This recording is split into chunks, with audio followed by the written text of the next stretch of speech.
శుభోదయం. అందరికీ నమస్కారం. మహనీయులు, వేదాంగ పారంగతులు, తర్క మీమాంస సాధన శోధకులు, బహుముఖ ప్రజ్ఞావంతులు, వేదశాస్త్రపాచార్యులు, మీమాంస కోవిదులు, ఉపనిషత్ విశారదులు, సనాతన భారతీయ ధర్మ తత్వ విచార విభూషణుడు, నిష్ఠాగరిష్ఠులు, పద్మభూషణ శ్రీ ఉప్పులూరి గణపతి శాస్త్రి గారి వర్ధంతికి ఆత్మీయ నివాళులు. వేదాంగ నైవేద్య మీమాంస ఉపనిషత్ నిపుణ ధర్మ పరమయోగి యజ్ఞయాగక్రతు ప్రజ్ఞ మర్మమరసి బహుముఖ ప్రజ్ఞ సౌభాగ్యయోగి వేదార్థ అధికార వేదాంత ఉద్దండ పద్మభూషణ కాశ్యపాంశయోగి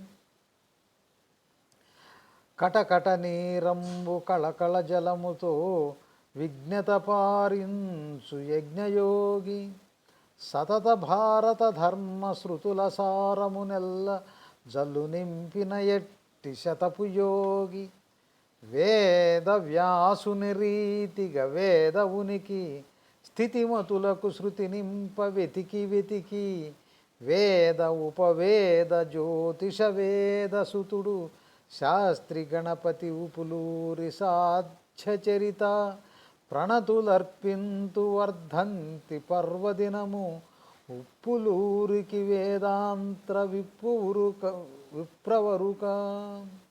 శ్రీ ఉప్పులూరి గణపతి శాస్త్రి గారు వేదాంత విద్యాఘనులు. తర్కము, మీమాంస, వ్యాకరణము, జ్యోతిష్యము, ఉపనిషత్తులు సర్వాంగ సుందరముగా అభ్యసించి కరతలామలకములుగా భాష్యము చెప్పగల అపర వేదవ్యాసులు. భారతీయ ఆర్ష సాంప్రదాయము, సనాతన ధర్మ సౌందర్యము, యజ్ఞయాగక్రతువులు, పరమోన్నత వైశిష్ట్యము, ధర్మసూక్ష్మతలు, సందేహములు నివృత్తి చేయు బహుముఖ ప్రజ్ఞా పాఠవు ధురంధరులు. యజ్ఞయాగాది కర్మలు నిష్ఠాగరిష్టలతో పాటింపజేసి గ్రీష్మకాలములో నీరు కోసము కటకటలాడు తిరుమలలో తన వైదుష్య వేద కర్మలతో నీటి జలపాతమును ప్రవహింపజేసిన భగీరథుడు. కాశ్యపచ గోత్రము, పంచారుషేయువు, శతాధిక వయోవృద్ధుడు, పద్మభూషణ, వేద విభూషణ శ్రీ ఉప్పులూరి గణపతి శాస్త్రి గారికి సహస్ర నమోవాకములు. ధన్యవాదములు.